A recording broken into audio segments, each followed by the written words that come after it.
నమస్తే అండి. నా పేరు Sulekha. Welcome to my channel. నేను సనాతన ధర్మానికి సంబంధించిన వీడియోస్ మంచి మంచి కథలు చేస్తూ ఉంటాను.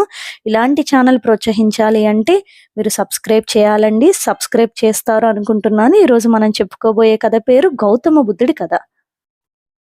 గౌతముడు ఒకరోజు చెట్టు కింద కూర్చొని ఆయన ధ్యానం చేసుకుంటూ ఉండగా ఒక యంగ్ వయసులో ఉన్న ఒక అతను గౌతమ బుద్ధుడి దగ్గరికి వచ్చి ఎక్కిళ్ళు పెట్టి ఏడుస్తూ వచ్చారంట. ఎందుకు నాయన ఏడుస్తూ వస్తున్నావు అని అంటే, స్వామి నేను చాలా మంది దగ్గరికి వెళ్ళాను. మా నాన్నగారు చనిపోయారు.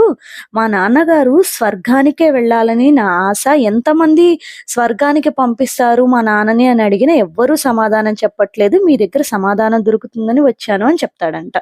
మీరు తప్పకుండా మా నాన్నని స్వర్గానికి పంపించాల్సిందే అని ఏడుస్తూ ఉంటాడంట. వెక్కి వెక్కి ఏడుస్తున్న ఆ కుమారుడిని చేతిలోకి తీసుకొని గౌతమ బుద్ధుడు, నాయనా నువ్వు ఏడవకు, మీ తండ్రిని స్వర్గానికి పంపించే బాధ్యత నాది. నువ్వు రేపొద్దున వేకువ జామున ఒక పెద్ద కుండ తీసుకొని దానిలో సొగానికి రాళ్ళు మరిన సొగానికి వెన్న తీసుకొని నింపుకొని నా దగ్గరికి స్నానం చేసి నా దగ్గరికి రా అని చెప్తాడంట. కొడుకు స్వామి చెప్పిన దానికంటే ఇంకా వాళ్ళ నాన్న స్వర్గానికి వెళ్ళాలన్న కోరిక బలీయంగా ఉంది కదండి. అందుకని పెద్ద కుండ నిండా సొగం రాళ్లతో సొగం వెన్నతో నింపుకొని స్వామి దగ్గరికి బయలుదేరాడంట. చాలా పెద్ద కుండ తీసుకొని గౌతమ బుద్ధుడి దగ్గరికి వచ్చిన ఆ వృద్ధ చనిపోయిన వృద్ధుడి కుమారుడు రాగానే గౌతమ బుద్ధుడు అంటాడంట, నాయనా ఇప్పుడు ఈ కుండని తీసుకొని ఆ సరస్సు చుట్టూతా నెత్తి మీద పెట్టుకొని 3 ప్రదక్షిణలు చెయ్యి అంటారంట. అప్పుడు ఆ ఆ కుమారుడు అదే విధంగా చేస్తాడంట. 3వ రౌండ్ తిరిగేటప్పటికి ఎంతో అలసిపోయిన తన ముఖాన్ని గౌతమ బుద్ధుడు గమనిస్తాడంట. స్వామి 3వ రౌండ్ కూడా అయిపోయింది స్వామి అని చెప్పి డీలా పడి స్వామి వారి కాళ్ళ దగ్గర కూర్చుండిపోతాడంట. ఆ తరువాత తన కాళ్ళ దగ్గరకు వచ్చి పడిపోయిన అతనిని లేపి, నాయనా ఇప్పుడు ఈ కుండని తీసుకొని నీ ఛాతి వరకు మునిగేలాగా సరస్సులోకి వెళ్ళు అని చెప్తాడంట. అతనికి ఏమీ అర్థం కాకపోయినా తండ్రి స్వర్గానికి వెళ్ళాలి అనే కోరిక బలీయంగా ఉంది కదండి. అలాగే చేసి వెళ్ళి ఛాతి వరకు మునిగేలాగా ఓపికంతా అయిపోయి ఎలాడపడిపోతూ దానిలోకి వెళ్ళిపోయి నుంచుంటాడంట. అప్పుడు దూరం నుంచి స్వామి గౌతమ బుద్ధుడు ఒక పెద్ద కర్రను అతని వైపు విసిరేసి, నాయనా ఇప్పుడు ఆ కుండను నీళ్లలోకి జారవిడిచి ఒకటే ఒక దెబ్బతో ఆ కుండ పగిలిపోవాలి.